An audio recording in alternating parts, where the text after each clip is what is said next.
Good morning to those joining us from the United States. Good afternoon to everybody in Germany and elsewhere in Europe, and welcome no matter where you are on this planet. Thank you for joining us for today's webinar.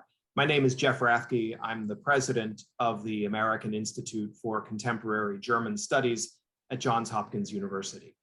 And we are extremely pleased to be able to offer today's webinar, which is looking at the election results, but in particular, the current process of reckoning inside the CDU after the September 26th German election.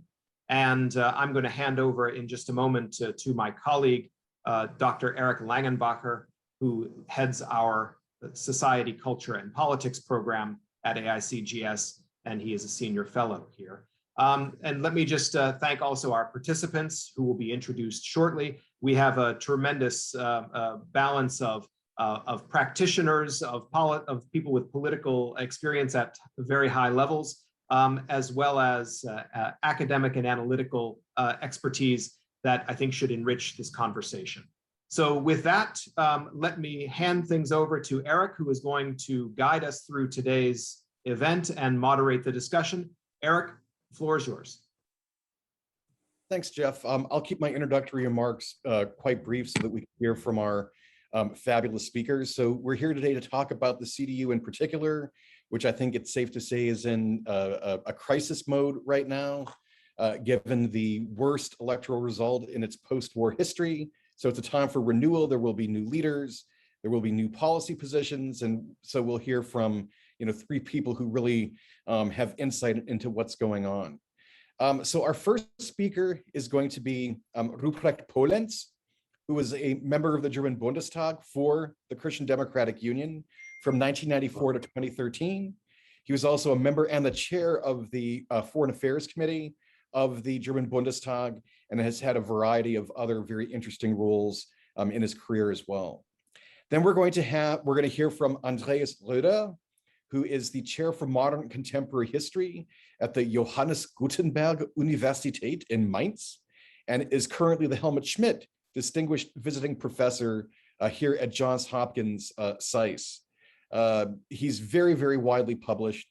Perhaps I would point out his most recent book, Who's Afraid of Germany? History of a European Problem. He's also been involved with the Konrad Adenauer Foundation, being on its board since 2006. And then third, we'll hear from Dr. Sarah Wiliarty, who's an associate professor of government at Wesleyan University up in Connecticut. She's also extremely well published. I would note her book, The CDU and the Politics of Gender in Germany, Bringing Women to the Party. And she's got a book chapter coming up entitled How the Christian Democrats Managed to Adapt to the Silent Counter-Revolution, which is looking at that party's response to the alternative for Germany. And before I hand the floor over, we'll first hear from Mr. Polenz, then Dr. Rödder, and then Dr. Wiliarty. But before I do so, I do want to mention our partners. This is part of the series that we've been doing all year devoted to the 2021 Bundestag election, and now its aftermath. And we're doing this in conjunction with the Aston Center for Europe at Aston University in Birmingham, England, the International Association for the Study of German Politics, as well as the BMW Center for German and European Studies. And I would also, of course, like to thank the Embassy of the Federal Republic in the United States, which has also very generously helped to support this. So, Ruprecht, the floor is yours. Yeah, thank you, Eric, for inviting me to your seminar. I would like to start with a few remarks about the starting positions in the last campaign for my party, for the Christian Democratic Union.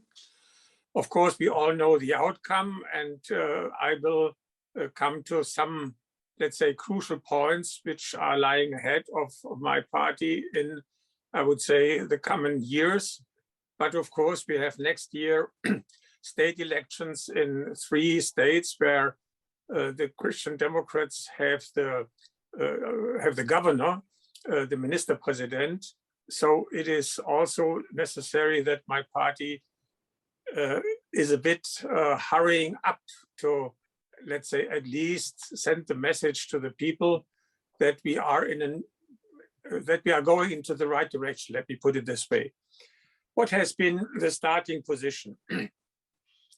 After 16 years in government, it would have been close to a miracle if the Christian Democrats would have gained another 4 years term for another Christian Democratic-led government. Because after 16 years, many people think it's time for a change, let's try something different. And of course, after 16 years, there are also many signs of exhaustion, etc., etc. The only way to overcome this and win nevertheless would have been if we would have presented many, many fresh ideas, new faces, unity, and team spirit. And all these four topics, all these 4 points we were lacking. There were not so many fresh ideas, not so many fresh faces, and we had no unity and no team spirit at all. And this the people realized, and therefore, especially a conservative party is not elected if the people have the impression they are struggling against themselves. And of course, also the candidate, Armin Laschet, was not able to change this, and he made mistakes by himself. So this is, in a nutshell, why I think we lost the elections so heavily. We have seen that the so-called Merkel voters, we have maybe lost all of them, because we see that the Greens and the Social Democrats won altogether about some 2 million voters from the Christian Democrats. This shows also for the future discussion in my party that it would be a wrong approach to go to the right, because we did not lose to the right. We lost voters to the more left parties, left from the Christian Democratic Union, to the Social Democrats and to the Greens, and also a certain amount to the Liberals. Yes, we had a very special campaign. We had Corona conditions, and we had 2 events which made the headlines for quite a while. This was this huge flooding in Northern Westphalia and in Rhineland-Palatinate, and also the withdrawal or the end of the mission in Afghanistan, and the, let's say, dramatic pictures of uncoordinated withdrawal, and the pictures of the airport in Kabul, which had also an impact on the campaign. What challenges are now ahead? Of course, we have to reform our board. We need new chairwomen or new chairmen. We need the whole board newly elected. This will happen on a party convention either in December or January. But I think the problems are a bit deeper. We call ourselves a people's party, which means we have connections in nearly all the areas of our society.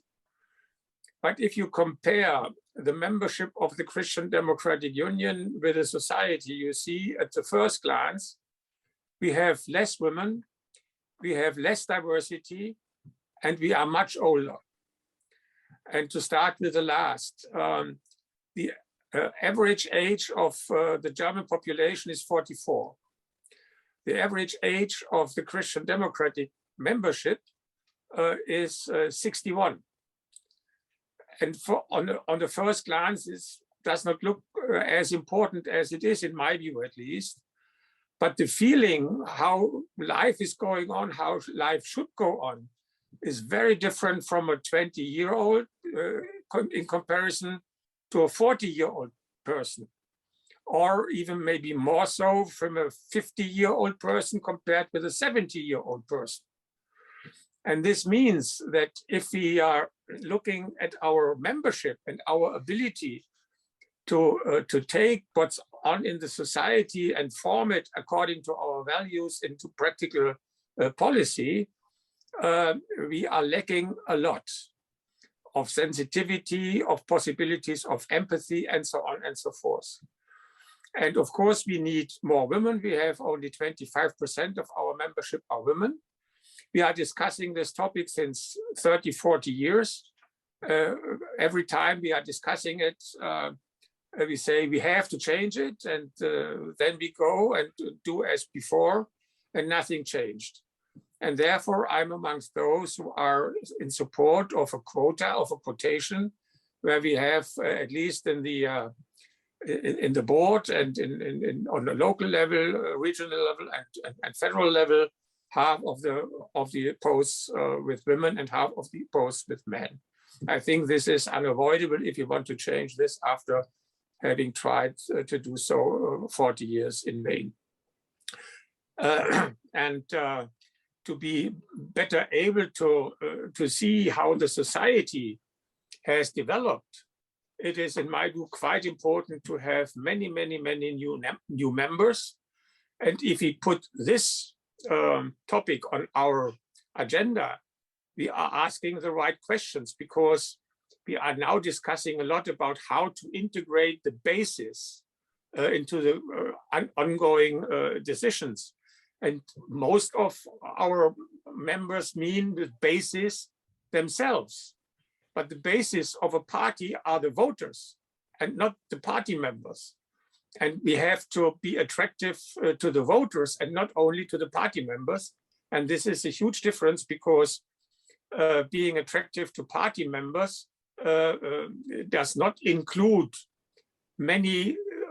this wider range of people we have to attract if you want to have more than 35% of the votes. So this is what lies ahead. And a last point, we have some, let's say, warning examples which should guide us not to go in this direction. We have seen the radicalization of the Republicans in the United States.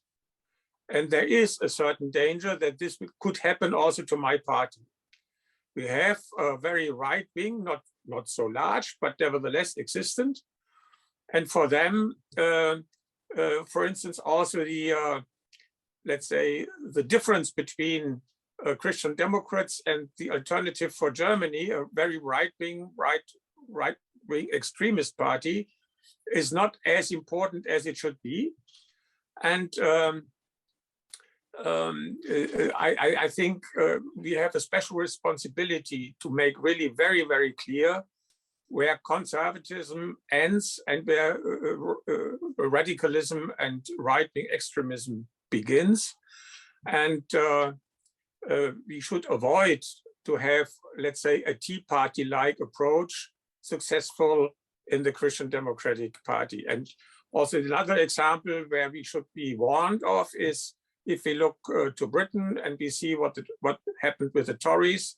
Also, this should be avoided for Christian Democrats.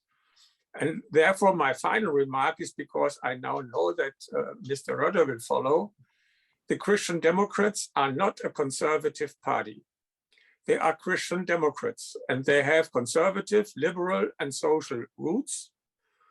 And what conservative means, what liberal means, what social means, gets its direction from the Christian values.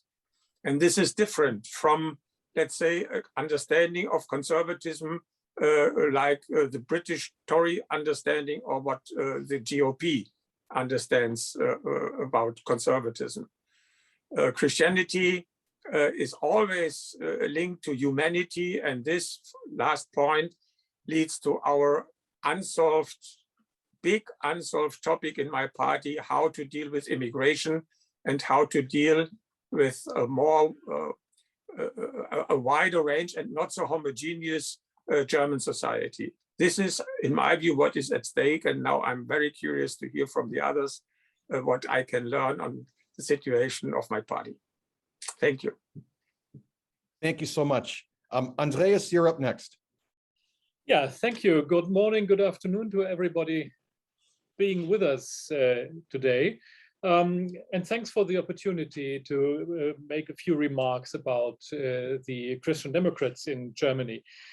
I would agree to many things Ruprecht Polenz just said before, and at the same time, I would slightly disagree.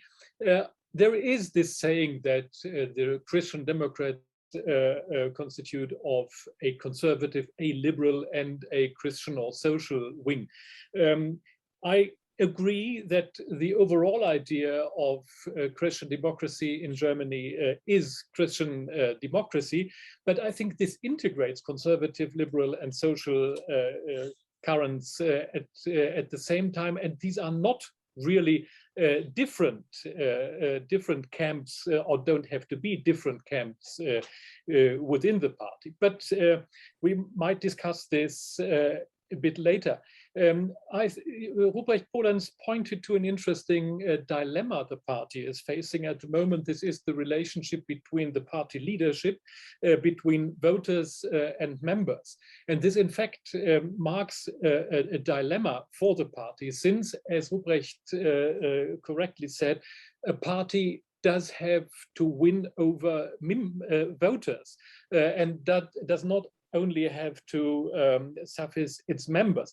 However, having said that, at the same time, a party leadership needs to be in accordance with its members, since that it was not in accordance with its members, but that there had grown up a dissatisfaction of wide parts of the membership with the leadership during the last years was one of the reasons why the membership was not sufficiently mobilized in the electoral campaign. So this is an intricate problem and a dilemma for the party to reconcile the accordance with the membership, and at the same time to reach out for voters, while in fact it is true that membership and voters are somewhat different. Members seem to be more members of the Christian Democratic Party, in fact, are used to be more conservative than voters are. But I think an important task for the new leadership is to reconcile these ratios for the party. What I would like to say is that these elections in 2021 marked the end of the era of Angela Merkel, and at the same time the end of her method for the Christian Democrats. So this method of Angela Merkel, which she was successful with over the years, was to cut the ground from under the Greens and the Social Democrats' feet by at least partly borrowing their positions. The result was to avoid major conflicts, particularly in electoral campaigns, and thus demobilizing their electors. This is what was called the asymmetrical demobilization of electors, which led to dissatisfaction and splits on the rights. But these losses were neutralized since nobody did coalesce with the AfD, and so these votes which were lost on the right side did not lead to political influence, while the Greens and the Social Democrats on the left were even more weakened by this method than the Christian Democrats were. Since not to forget that during Merkel's tenure, from 2005 to 17, the CDU lost 1/6 of their votes the CDU had gained in 2002. So in the end, the CDU has lost to the right as well as to the left, leaving it with a real problem about figuring out how to react and to further proceed. However, this method of Merkel of demobilization by avoiding conflicts did not work any longer during this electoral campaign. I'm saying this particularly since the frontrunner of the Christian Democrats, Armin Laschet, originally tried to do so, originally tried to apply Merkel's style by a kind of feel-good campaign which avoided controversies, a campaign which addressed the longing for security and confidence in the electorate. At the beginning of the campaign, I thought this is not a very well-founded campaign in terms of programmatic content, but I was thinking that it might pretty well address the needs of a society after the pandemic. I wouldn't have expected the campaign thus disastrous as it came out in the end. But the moment things started to get wrong, to go wrong, the impression came up that there was nothing behind. So the question was, what did or what does this Christian Democratic Party stand for? What does it distinguish from other parties? And the idea came up that there is no idea and there is no agenda the Christian Democrats are following in this electoral campaign. And interestingly enough, as long as Laschet tried to avoid conflict, the polls went down, and this trend was only stopped, and not more than stopped, when the CDU started to point out differences and to point out kind of conflicts, even if the conflict with the left party was a certain way of undercomplex in the end. However, the problem is the question that there was no impression that the idea that the CDU did not have an idea or an agenda. This is not, as I think, is not a question of programmatic texts which or electoral programs or manifestos which in fact hardly anybody does read. But it is a question of an image which is founded on a performance of authenticity. And this, in the end, led to the impression that the emperor, at least on the side of the CDU, the emperor rather was nude. And in the end, Armin Laschet got into a negative spiral, which didn't leave him any chance to come out. In the end, at the end of the campaign, Armin Laschet was rather a dead man walking. And now, after the elections, which in fact was a landslide election, a landslide loss for the CDU is at the crossroads. And I would in fact see two possibilities, the one being the possibility of a real implosion, such as it happened with the Democrazia Cristiana in Italy 20 years ago. Or there is another chance of recovery for the party in opposition, which would not go without a role model.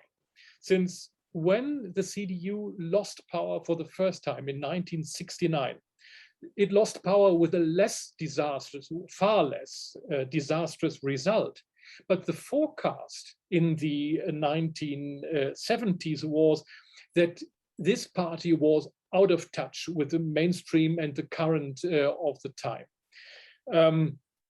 So this depressing forecast was present for the Christian Democrats in the 70s as well, and it's facing it now again.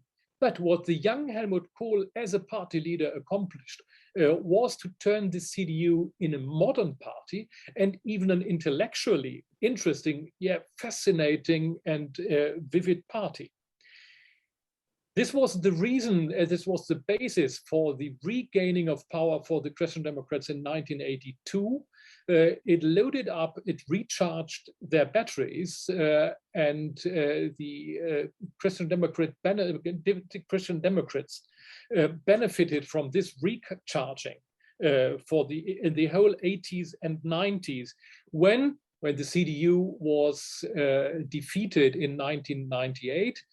In fact, the batteries had run low.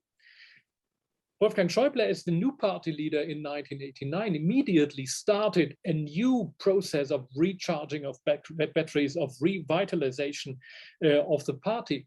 And the enormous problem for the CDU has been that the party donation scandal in 2000 broke off this process.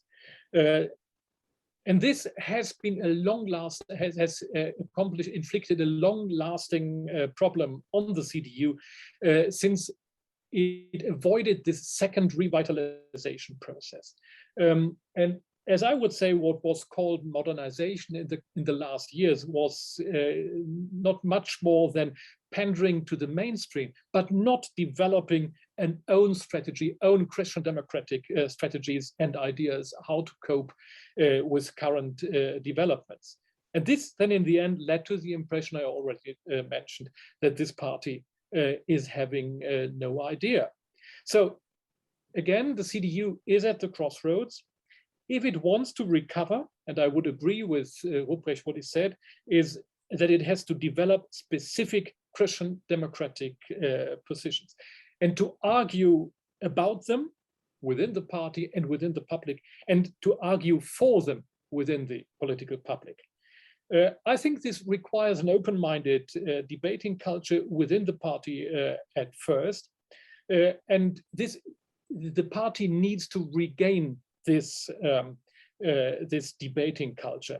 Since another heritage of the era Merkel, apart from the asymmetric demobilization of voters, has been the paradigm of so-called alternativelessness, which Merkel proposed a decade ago. But alternativelessness, which brought down intra-party debating and position-finding processes, this is poison for a democratic party. And I think the party does have to recover from this mantra of alternativelessness and to develop a new debating culture in order to develop new and distinguishable Christian democratic aids, Christian democratic strategies and ideas for coping with the problems of the 20s, since these are manifold and new problems. And I perfectly agree that you won't be able to cope these problems with recipes from before, but you need to develop new ideas, and this is the challenge the CDU is heading for. Great. And last but not least, Sarah. Hey, I also want to thank you so much for the invitation to speak with you today as part of this webinar. The AICGS has really done an amazing job this year keeping us informed about the German elections, both in the lead up and now in the aftermath. So please keep up the good work, because this series has just been stellar. There we go. I have a couple of slides to show. There is a lot to say about the state of the CDU, and most of it is not really good news. I want to focus on 3 points today. The first is that this crisis is not really new, and it's not really specific to Germany. That being said, the second point is that there were a lot of mistakes made, especially in the 2021 campaign. And then the third, I'm really happy to hear other people talking about Christian Democrats and women. This is a topic I've talked about and written about a lot, and I think it's a very important piece for the party to look at. So if I want to move to this first point, I'm going to indulge in a little self-promotion. This is our recently published book, Riding the Populist Wave, Europe's Mainstream Right in Crisis. I had to keep remembering if we were actually talking about the crisis in Germany today, because I've been thinking about the crisis every place else for a while. This book looks at these trends across Europe. And in the book, we make an argument about what we call the twin revolutions. So the first of these we could call the post-material revolution. It's sometimes called the silent revolution. This is based on scholarship from Ron Inglehart. And these revolutions have their roots in the social movements of the 1970s. They gave rise to new demands from feminists, from environmentalists, the anti-nuclear movement. And if we look at these demands across Europe, They settled in different places in different countries, but in Germany, these sentiments really found their home in the Green Party. To speak really broadly, these ideas found a lot of support among German public opinion, but with the rise of the Green Party, they ended up fragmenting voters of the left across multiple political parties. And this left-wing fragmentation actually made things easier for the German Christian Democrats, if we think about a kind of perpetually weak social democratic party in Germany. The second revolution that we talk about is the CounterSilent Revolution, which in Germany takes the form of the AfD. These are citizens who feel left behind by this move in the direction of the post-industrialist trends. And here we can also think about English voters in favor of Brexit, the kind of left behinds that I think are familiar also to many of us in the United States. It took a really long time for these groups to get mobilized politically in Germany. I think a lot of that is because of the taboo against right-wing populism because of German history, and also because this fragmentation on the left just gave the Christian Democrats a lot of room to kind of expand in that direction, but maybe also because Merkel did a good job of winning elections for a long time. This trend, though, couldn't go on forever. And in 2013, we see the rise of the Alternative for Germany, with then electoral success in 2017 on the back of the refugee crisis. But I would say these voters with more traditionally conservative views, these had been there all the time. And so I want to flag these twin revolutions of a whole lot of public opinion moving in this more progressive direction, but not everyone. That creates a problem for mainstream right parties that are not just limited to Germany. So here, I don't think we can say the problems facing the Christian Democrats in Germany are the CDU's fault. Particularly, it's not really Merkel's fault either. These are very long-term trends across Western industrialized democracies. And I don't really see any mainstream right party that has come up with a solution to these problems. I don't think the solution is going to be terribly easy. Now that's kind of the big picture. If we think about point number 2, mistakes were made. There's been an awful lot of CDU internal party division on display for the last 3 years.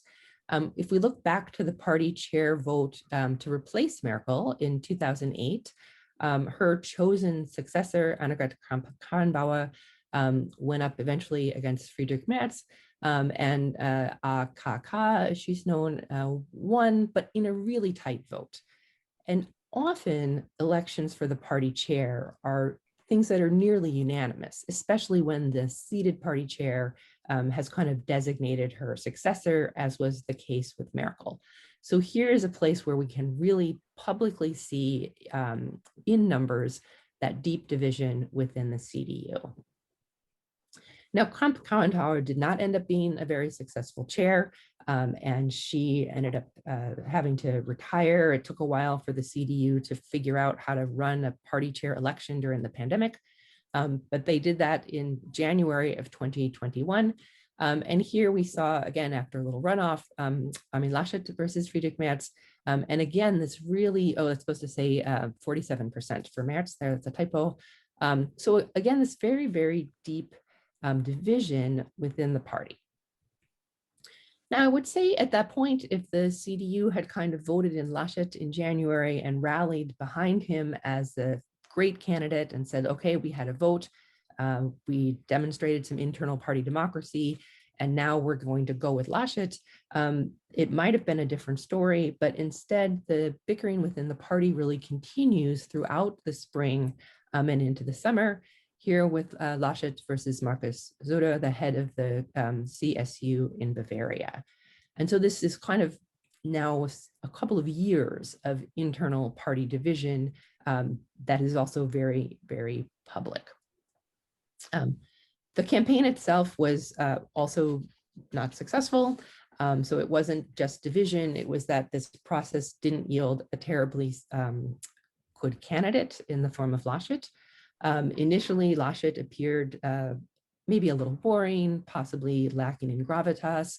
It was hard to imagine him going toe-to-toe with Putin the way that Merkel had maybe done. And I think now we can look back at that as the kind of good old days of Laschet's campaign, because things only got worse over the summer, especially this moment in, I think, mid-July, when he was captured on video laughing while President Steinmeier gave a speech offering condolences to the victims of the flood in Germany. And this was, for Americans that are paying attention to American politics, kind of the equivalent of the Dean scream, where a candidate more or less goes down in flames because of a single moment captured on video. There were many other things going on also, of course, but Laschet's support really collapses after this, this event. So I would say that really the best word to describe the CDU of the past 2 or 3 years is actually divided. And I think those divisions link back to this idea of the 2 revolutions that are really splitting the party. Now, thinking about the CDU and women, as a scholar of gender and politics, I get asked these questions pretty often, especially, is there something that we've seen a change with Merkel as the Kanzlerin in Germany for so long? I think a better question is maybe whether the CDU has been effective at winning support from women, both voters, women in the Bundestag, and then thinking about female Christian leadership. So I wanted to take a look at that one at a time. We track something called the CDU's Women's Bonus, which I've showed here. What this is the percentage of women who voted for the Christian Democrats minus the percentage of men. And this is only data for the CDU. The CSU doesn't change the picture very much.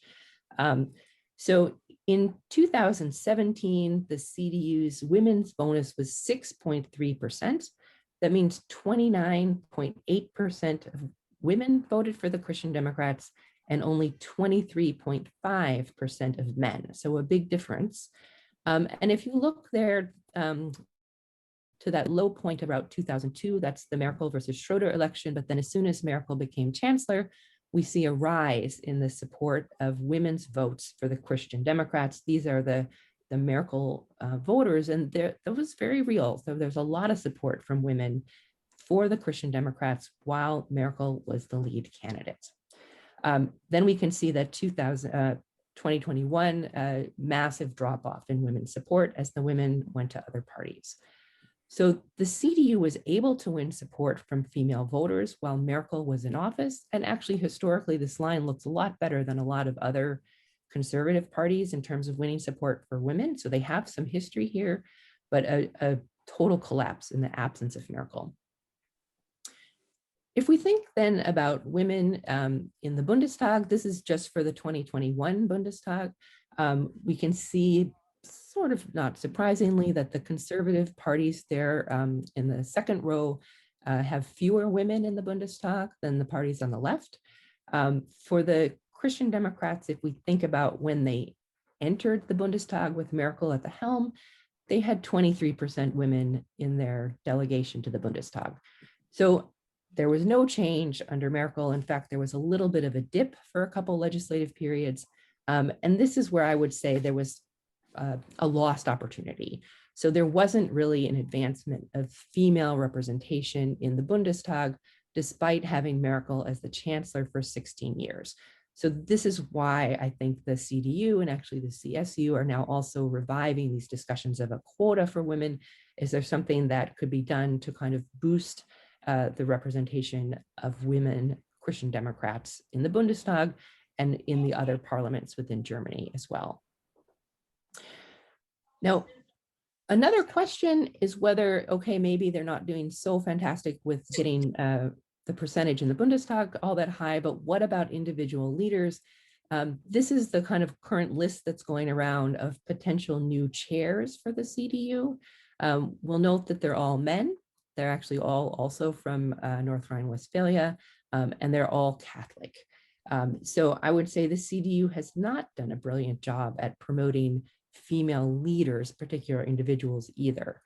There's a couple of stories here that are missing from this narrative. So we've already mentioned Annegret Kramp-Karrenbauer, who was someone that Merkel was really boosting and attempting to support, and her downfall was really primarily her own doing. Merkel did not bring about those problems. Ursula von der Leyen is an extremely well-known female Christian Democrat who is the president of the European Commission, who's just taken her career outside of Germany. And then the really best-known female German Democrat who would be left would be Julia Klöckner, who doesn't seem terribly interested in the party chair position. So the CDU, I would say, did get a bonus from female voters, but has failed to really capitalize on any kind of promotion of women within its own ranks. To sum up then, this crisis isn't new. It has deeper roots beyond this electoral cycle, and it has roots really beyond the German context as well. That said, certainly the most recent election was a disaster for the CDU. I would say the party should pay attention to what's going on with female voters. It missed some opportunities. That doesn't mean those are gone forever. I think this crisis is really important. That's why that mainstream right book is important. The democracies in Europe need a legitimate democratic home for people on the political right. And the CDU has been that home for the post-war period. This was a really innovative political movement that came out of that post-war moment. And so trying to figure out how to renew that party, I think is critically important for Germany and for Europe. I don't think, however, that a rush to do this by the Landtags elections of next year is going to work. These are big problems. If I were advising the CDU, I would say go back and look at what happened in the 70s. That really was a time of deep and lasting party renewal that got the CDU a boost that went for a very long time and was very effective, but it was certainly not something that happened overnight. That took more like a decade to get that kind of party renewal. Thank you. All right, thanks for that big kind of structural picture. So I would ask everybody in the audience who would like to ask a question to please type it into the Q&A function at the bottom of your Zoom screen, and then I will collect and read the questions to our panelists. Maybe I'll start by posing a couple of questions. I thought it was really interesting when Ruprecht talked about the Christian Democratic Union is fundamentally structured around Christian values. Andreas talked about the importance of programmatic renewal. Sarah talked about, all of the above. But I'm just wondering, what do Christian values mean in 21st century Germany in light of pervasive secularization? One of the statistics that I always come across is the number of people leaving the Catholic Church every year, which is a lot. We know that formerly Protestant Germany is even more secularized. So what would a Christian-inspired program look like in this day and age?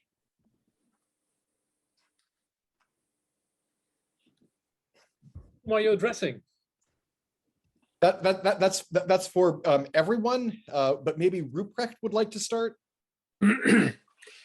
If you look at our yes, if you look into our Grundsatzprogramm, this is a program which should last for a longer time, not just for elections. The C in our party name is described as that we have a certain idea of human beings, that we have a certain idea of justice, liberty, and also human dignity. And of course, you can translate these values into practical policy, but I agree. If you look to the program of the Christian Democrats, you have liberty, justice, and solidarity. And if you look into the program of the Social Democrats, you have solidarity, justice, and liberty. So I agree, we have to look for, let's say, one point where we are standing for.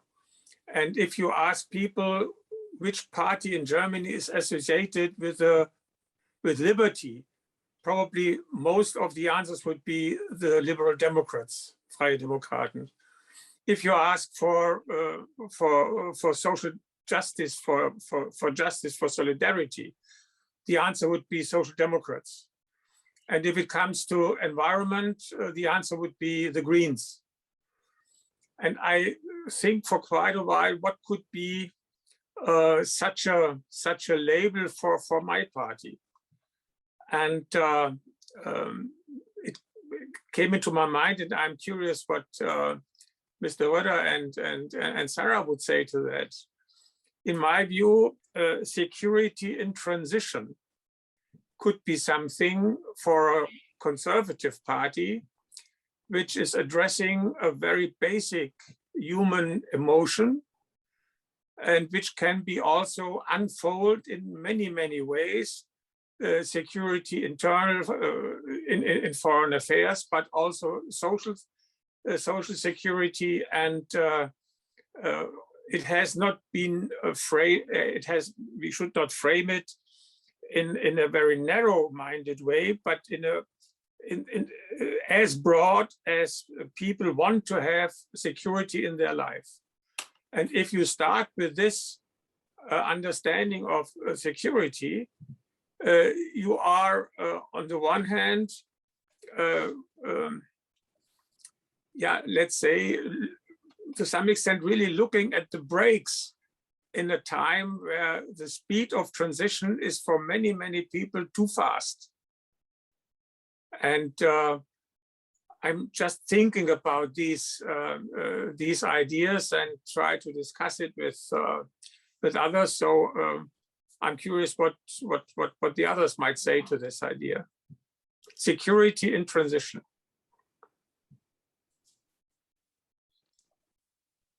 Andreas, would you like to go next? Yeah, I sympathize with that idea. However, the problem is, I know there is a deep longing for security. However, if you have this as a rallying cry, so security sounds rather static in these times. In a certain way, so I would say create change in a way that people can cope with it.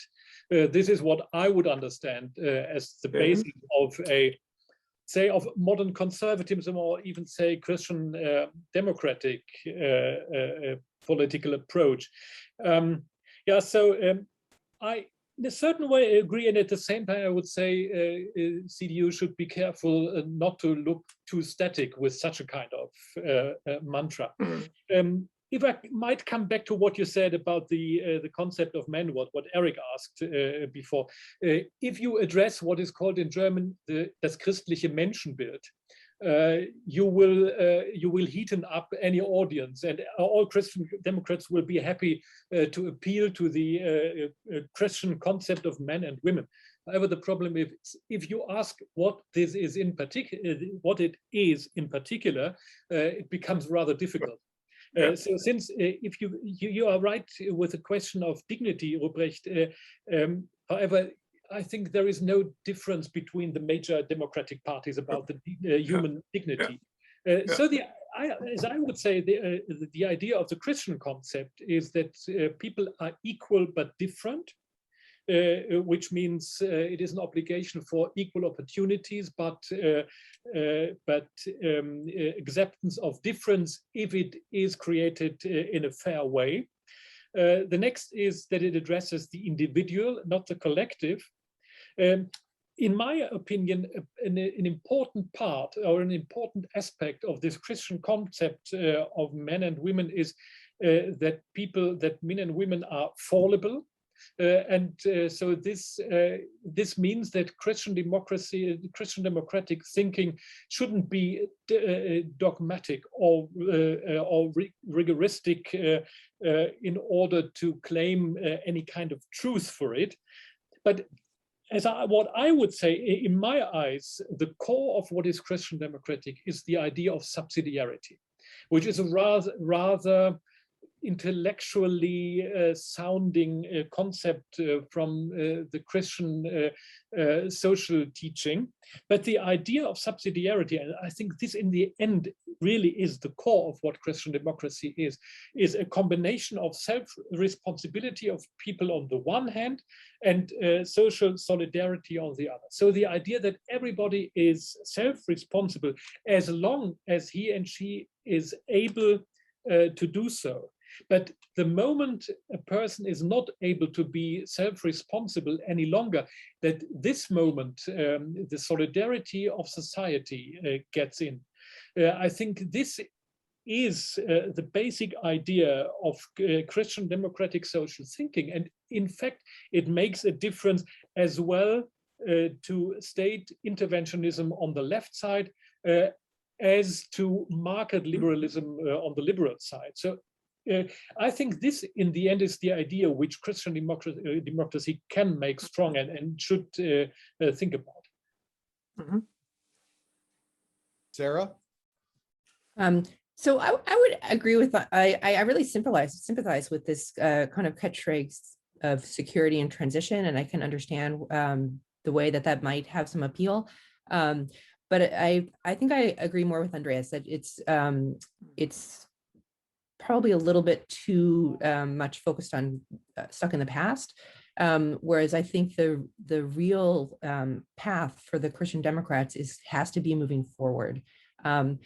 It's interesting to think that there has been a really major decline in church attendance and a rise of secularism. I wonder, though, if we were able to measure things like how much do people care about other people? Do people value kindness and acts of generosity towards others? I don't think we would see a very big decline, actually. I think we would see a lot of longing for those kinds of values and those kinds of behaviors, just maybe a kind of slowness to be ready to label those as only Christian values. Those are maybe human values. And I wonder if that is a place where the Christian Democrats could have a more expansive understanding. I also had written down the word in my notes here, subsidiarity, as a really key value that the Christian Democrats have held very dear from the very beginning. And I think a part of that is also accepting people where they are as they are. And so the idea of subsidiarity is not that we're going to meet you where you are and change who you are, but we're going to meet the needs that you, whatever you have that you need that you can't manage on your own, you will get some help with that. And you will not be transformed into somebody or something different, but instead a really broad acceptance of people. And I think that there are some good roots for that actually in the CDU, but they maybe haven't been on display more recently. All right, so we have several questions in here about the relationship between the CDU and the CSU, and Marcus Rödder in particular. So maybe I'll try to channel some of these questions and ask, if the CSU were to opine about the future direction of the CDU, what do you think that they would say? Are there lessons from Bavaria for the rest of the country? The CSU is still very successful in Bavaria, but with a rather different policy, which CSU is proclaiming in Berlin. In Bavaria, they are very keen on environment, they are very social-minded, and so on and so forth. And they try to impress the Bavarians via fighting some conflicts with the CDU, with the sister party. And so they try to sell the Bavarians that they are gaining something for them in Berlin. And I think it is still true that the most important thing for CSU is winning the Bavarian elections. And this causes some problems if, for instance, they come to a conclusion that maybe a not Christian democratic-led government could be in favor of winning Bavarian elections. then we might get some problems in working together. And in my assessment, at least for Rödder in the last weeks, he decided it might be better not to win the elections, not to have Jamaica even after the elections were finished, but CSU would have the chance to run against so-called left government in Berlin. There have always been discussions, should we have Christian Democrats run in Bavaria and Christian CSU running all over Germany? I don't think that this will happen, but what we really need is first, let's say, a procedure which gives legitimacy to a common candidate if both sides don't agree.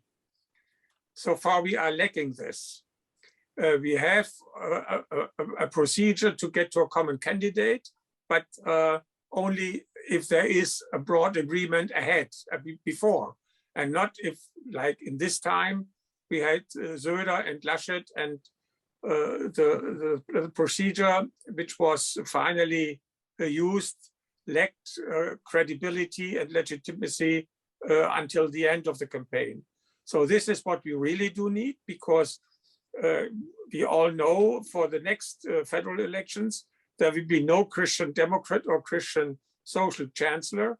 So we have the same problem, that we have not somebody who is running again. And we have to prepare ourselves at a time where there are no, let's say, persons in the game. We can just reflect on the rules and on the procedure. This is necessary. And then we have, last remark, two associations within the CDU, the Junge Union and as far as I know, also the Union of the Elderly, who are combining Christian Democrats, CSU and CDU. But also this link is maybe a bit too weak. We could work on, let's say, getting all our so-called Vereinigungen from both parties together. Maybe this could also be an idea to strengthen the relationships between the two parties, and we would not give up the advantage, which still means if in Bavaria a Bavarian party runs, she has better chances. All right, we're rapidly running out of time, but Andreas and Sarah, some final remarks? Yeah, just very briefly, Markus Rödder and the CDU by far exceeded my expectations in being ruthless and illoyal, opportunistic and populist. I don't think this is a role model for the Christian Democratic, for the CDU after this election. I would 100% agree. I actually like the institutional innovations that Ruprecht suggested. Having a plan for how to pick a shared chancellor candidate would be a big step forward for the Christian Democrats. In the past, history says you just at some point let someone from the CSU run for chancellor, and then that person loses, and then the internal party dynamic shifts, and the CDU takes control again. That's a 2 electoral cycle process, and if the Christian Democrats are willing to go that way, from my perspective, it's maybe not a bad thing, because I actually think this party needs a long time in the opposition to get itself renewed. But I think that's a double election cycle tactic right there. I think there were quite a few comments in the chat about this question of women, and so I did want to touch on that briefly. I don't think there's an easy solution here for this one either, but I wonder if that big dip in votes among women is something, I'm sure that the Christian Democrats are looking at that, and if they are figuring out some conclusions about what kinds of policies and also what kinds of leaders they might want to put forward in the future. I think if I were a Christian Democrat, one of the things I would think about is it's possible for this party to win votes from women if we have a leader like Merkel. So somebody female, somebody who is more willing to be open to modern views of women's roles in society, and someone who's not kind of committed to some of the very traditional pieces of the Christian Democratic program that have hung around for a while in terms of gender. I don't actually think it's impossible for the CDU to move in that direction, but again, I also don't think it's a very fast path for the party to go that way. All right, so we've come up to our allotted time. So let me thank our three speakers for a very robust and intellectually stimulating conversation. There are other questions we couldn't get to, such as economic policy. We didn't even talk about foreign policy and any of those kind of implications. So it makes me think that we're going to have to reconvene at one point in the future, perhaps when we have a bit of a better idea of what's going to go on with the leadership renewal. And so we'll definitely look forward to reconnecting and returning to this important topic later on. So thanks one more time to our panelists and also to all of the audience members who participated. And please be on the lookout for other announcements about upcoming events. Bye, everyone.